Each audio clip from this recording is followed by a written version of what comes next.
যারা গুরুত্বপূর্ণ আপডেট নিউজটা দেখার জন্য ক্লিক করেছে ভিডিওটি দেখতে লাইক দিয়ে কন্টিনিউ করা অনুরোধ জানাচ্ছি। আসসালামু আলাইকুম বন্ধুরা, বিরাট সুখবর, অবশেষে প্রাথমিকের বৃত্তি পরীক্ষার তারিখ ঘোষণা।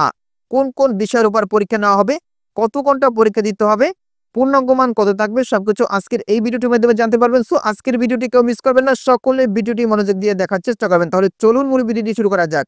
প্রিয় বন্ধুরা, মূল ভিডিওটি শুরু করার আগে বরাবর মতো ছোট্ট একটি রিকোয়েস্ট থাকবে, আপনি যদি আমাদের এই পরিবারে নতুন দর্শক হয়ে থাকেন, এরকম নতুন নতুন গুরুত্বপূর্ণ আপডেট নিউজ সবার আগে পেতে আমাদের এই চ্যানেলটি সাবস্ক্রাইব করে রাখুন। প্রিয় বন্ধুরা, গুরুত্বপূর্ণ আপডেট নিউজটা প্রকাশ করা হয়েছে দ্য ডেইলি ক্যাম্পাস পত্রিকা। এখানে বলা হচ্ছে প্রাথমিকে বৃত্তি পরীক্ষার তারিখ ঘোষণা।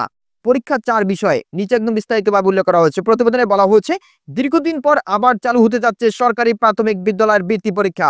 চলতি বছর থেকেই ডিসেম্বরের বার্ষিক পরীক্ষা শেষে পৃথকভাবে এই বৃত্তি পরীক্ষা নেওয়ার সিদ্ধান্ত নিয়েছে সরকার।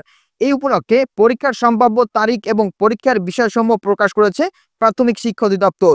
অধিদপ্তরের তথ্য অনুযায়ী 2025 সালের বৃত্তি পরীক্ষা অনুষ্ঠিত হবে আগামী 21, 22, 23 ও 24 ডিসেম্বর।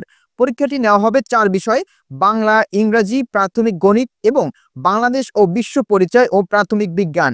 এই দুটি বিষয়ে একত্রে ধরা হবে। প্রতিটি বিষয়ের পূর্ণাঙ্গ মান থাকবে 100 এবং সময় নির্ধারণ করা হয়েছে 2 ঘন্টা 30 মিনিট। বৃহস্পতিবার প্রাথমিক শিক্ষা অধিদপ্তরের সহকারী পরিচালক মোহাম্মদ নজরুল ইসলাম স্বাক্ষরিত এক বিজ্ঞপ্তিতে এ তথ্য জানানো হয়।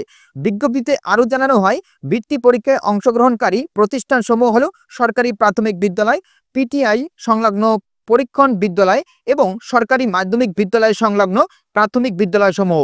এর মধ্যে সরকারি প্রাথমিক বিদ্যালয় ও পিটিআই সংলগ্ন পরীক্ষণ বিদ্যালয়ের শিক্ষার্থীদের জন্য পরীক্ষায় অংশগ্রহণ বাধ্যতামূলক। 2009 সালে প্রাথমিক শিক্ষার সমাপনী পিইসি পরীক্ষা চালু হওয়ার পর থেকে বৃত্তি পরীক্ষা বন্ধ করে দেওয়া হয়েছিল।